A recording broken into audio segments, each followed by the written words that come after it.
Bueno, y esta noche agradecemos al secretario de Vivienda de la Ciudad de México, Inti Muñoz Santini. Muchas gracias por acompañarnos, secretario. Buenas noches, bienvenido. ¿Qué tal? Azul, Alberto, me da mucho gusto saludarles esta noche y por supuesto a todo el auditorio. Bienvenido. Bueno, una vez hechas las distinciones que merece todo lo que hemos visto a partir del viernes y este fin de semana, secretario, creo que sí vale la pena hablar del tema de la gentrificación. Existe un problema de gentrificación en la ciudad y también de acceso a la vivienda. Es un problema, sin embargo, que sí es reconocido por parte del gobierno de la ciudad y ahí estábamos platicando una serie de acciones en marcha que creo que vale la pena puntualizar. Sí, yo incluso quisiera reiterar, subrayar que el gobierno de la Ciudad de México es tal vez uno de los gobiernos locales en el mundo que ha sido más claro en su postura contra la gentrificación. No solamente se reconoce que hay un fenómeno, una crisis determinada por la expulsión de habitantes a partir del encarecimiento de la vivienda y el suelo, sino que desde el inicio de la administración y en un proceso que inició también desde la pasada administración encabezada por la doctora Claudia Sheinbaum y por Martí Batres, la jefa de gobierno, Clara Brugada, ha anunciado cómo vamos a enfrentar este problema. Se reconoce que existe la gentrificación, no se considera que la gentrificación pueda ser algo que es inevitable o que incluso puede ser bueno, como en algún momento cierto urbanismo reivindicó, puede ser bueno en pequeñas dosis para mejorar algunos barrios. No, la gentrificación es dañina para el tejido social de las ciudades, es dañina para la inclusión, es dañina para la ciudad que debe entenderse no como una mercancía, sino como un lugar digno, democrático, plural, abierto, para vivir, para crecer, para desarrollarse. Eso es muy, muy importante. Hay una postura bien definida. En segundo lugar, eso también implica entender que el derecho a habitar la ciudad debe entenderse como eso, como un componente del derecho a la ciudad. La vivienda es decir, hay que entender la vivienda como un derecho humano, que es parte del derecho a la ciudad, no como un negocio.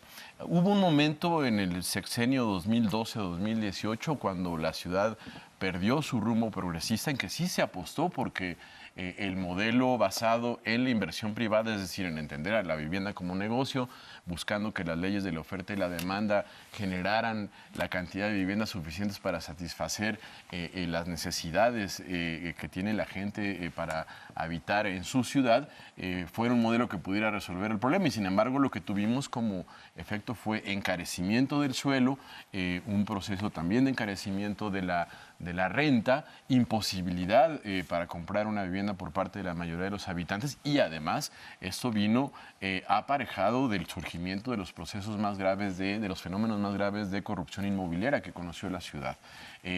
Esto fue lo que heredamos. Se atravesó en el sexenio pasado la pandemia y esto también agravó un conjunto de fenómenos. Hoy lo que tenemos es, en primer lugar, una política de vivienda que es la más fuerte que se haya buscado construir en la historia. Eso se refleja en la inversión pública que se está haciendo. Se duplicó el presupuesto para la vivienda asequible en el gobierno de Clara Brugada. Pasó de 4.700 millones de pesos a más de 9.000 millones de pesos este año, con lo cual estamos trabajando en la apuesta, en el compromiso de ejecutar 200.000 acciones de vivienda durante el sexenio. La mayor parte de estas acciones de vivienda tienen que ser la producción de viviendas nuevas, de viviendas de nueva construcción, vivienda en conjunto, viviendas rehabilitadas para desarrollar a través del crédito social, que es la base de una de las políticas de vivienda más fuertes que existen en el mundo, en las grandes ciudades del mundo, desarrollar alternativas como la vivienda social en conjunto, decía, pero también nuevos programas como la vivienda pública en arrendamiento, sobre todo dirigida a sectores especialmente afectados por la gentrificación, como los jóvenes, como los adultos mayores, las madres solteras. Estamos hablando de nuevas viviendas, no en la periferia. No, además, eso es muy importante, tanto la vivienda en conjunto como el nuevo programa de vivienda pública en arrendamiento, donde además está en la base también la construcción de una nueva política de suelo, donde la ciudad adquiere suelo suelo privado a través de la compraventa para ampliar la reserva territorial de suelo público para desarrollar esas opciones de vivienda. Esto son acciones que se enfocan en la ciudad central, es decir, se busca que la vivienda asequible que produzcamos esté en las zonas que tienen servicios, que están cerca de los lugares donde la gente trabaja y que son justamente las zonas de donde la gente desgraciadamente se ha visto expulsada a partir de este fenómeno que en la Ciudad de México tomó fuerza desde hace 15 o 10 años, sobre todo a partir de este momento entre 2012 y 2018, donde se abandonó la política de vivienda social y tomó fuerza lo que hoy llamamos gentrificación en la Ciudad de México. Pero existe también una realidad, que es el mercado, como también se ha llamado, el mercado inmobiliario. ¿Qué acciones se han tomado? Es importante también recordar que se han ya llevado a cabo algunas acciones, inclusive legislativas, para controlar, por ejemplo, el incremento desmedido de las rentas. Veíamos hace un rato también que en algunos lugares como Colonia Roma, la Condesa 42% el incremento, más. Okay. O más. Hay zonas de la ciudad donde la renta aumentó en los últimos 10 años o a partir de 10 años para acá hasta 200%. Esto es algo sumamente grave y es algo que la ciudad se ha propuesto combatir a partir de la legislación, a partir del establecimiento de medidas reglamentarias que, por ejemplo, desde 2024 prohíben que el aumento en la renta anual de la vivienda pueda superar la inflación registrada el año inmediato anterior por el Banco de México, esto es decir, un promedio de 4 a 5%. Esta medida que sigue desarrollándose, tenemos que trabajar en darle toda la fuerza necesaria, sin embargo ya ha impactado en un crecimiento, en un aumento menor al que se registró en años anteriores de la renta para la vivienda normal, digamos, la que se renta a través de un contrato anual. También es necesario concretar un proceso de registro de los contratos de arrendamiento para que la gente tenga cómo defenderse frente a abusos. Estamos trabajando en consolidar esa política de control en el aumento de las rentas. También es importante mencionar que, como ya se ha comentado aquí, se estableció el año pasado una primera regulación a las rentas de estancia temporal a través de plataformas digitales que establece que no se pueden rentar más del 50% de las noches, sobre todo las viviendas enteras. O sea, las viviendas enteras es lo que al final disminuye la oferta de vivienda en zonas estratégicas de la ciudad y produce encarecimiento de la vivienda. Sin embargo, esta regulación también está en un proceso de perfeccionamiento para que garanticemos que sea una regulación eficaz. ¿No se puede rentar más del 50% de las noches del año? Eso es lo que dice la ley desde 2024.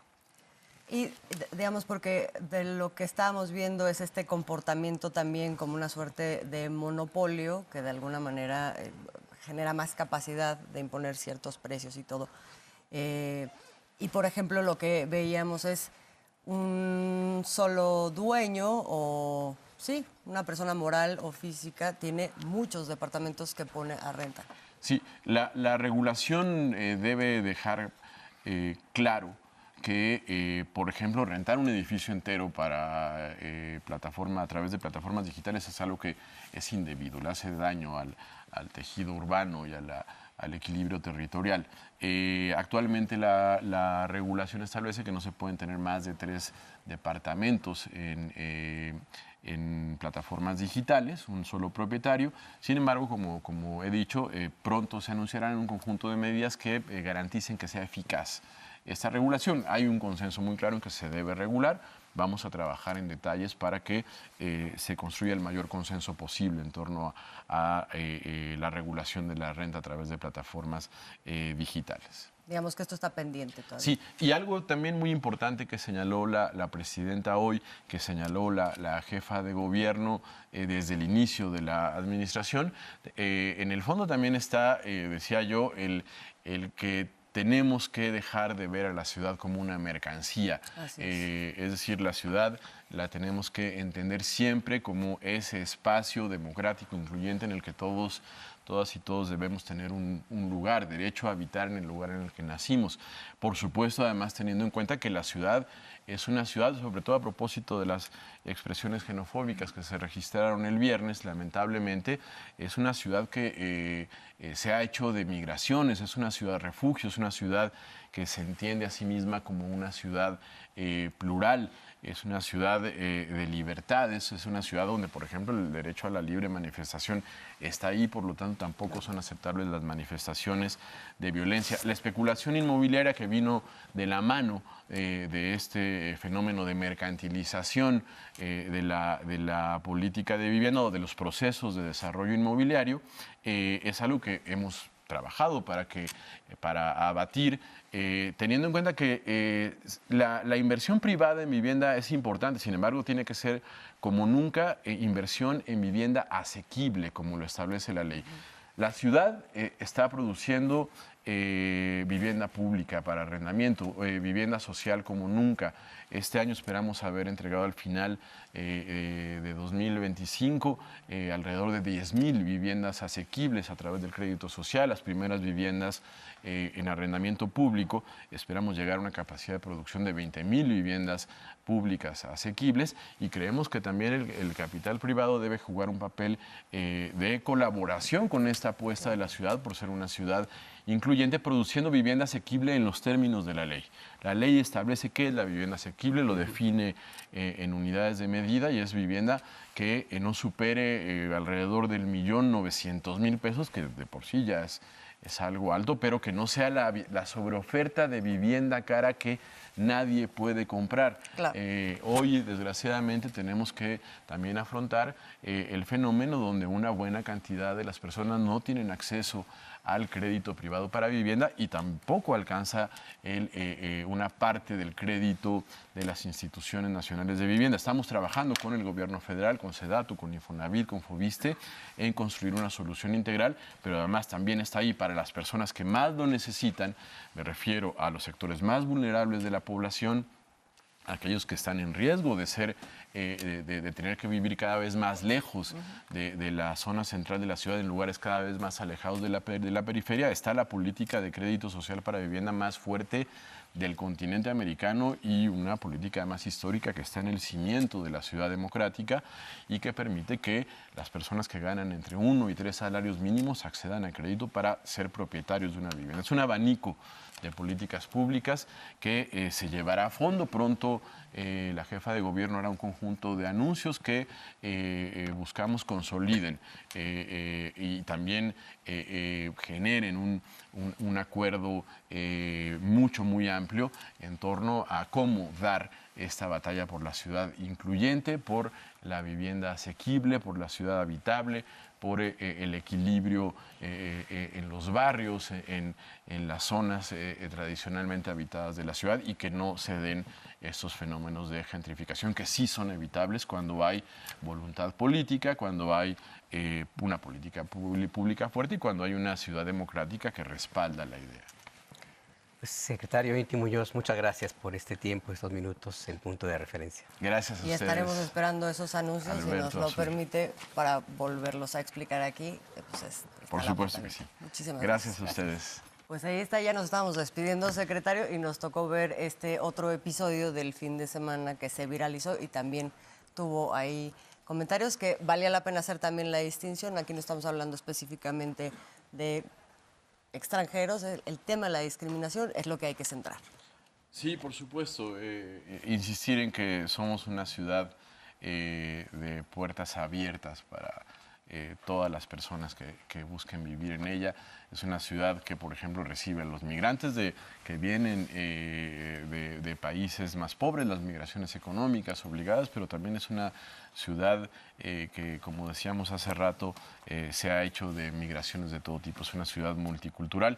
Y también decir algo, el tema de los nómadas digitales, por ejemplo, o de la presencia de personas de otros países viviendo en la Ciudad de México, no está en el corazón de los problemas de gentrificación. La gentrificación es un fenómeno global que afecta a las grandes ciudades del mundo desde hace muchos años. Eso es Tenemos importante que mencionarlo. irnos. ¿Qué le parece si nos quedamos emplazados para abordar este tema Seguro más que sí. adelante? Muy Muchas bien. gracias, Muchas gracias, secretario. Gracias a secretario. ustedes. Vamos.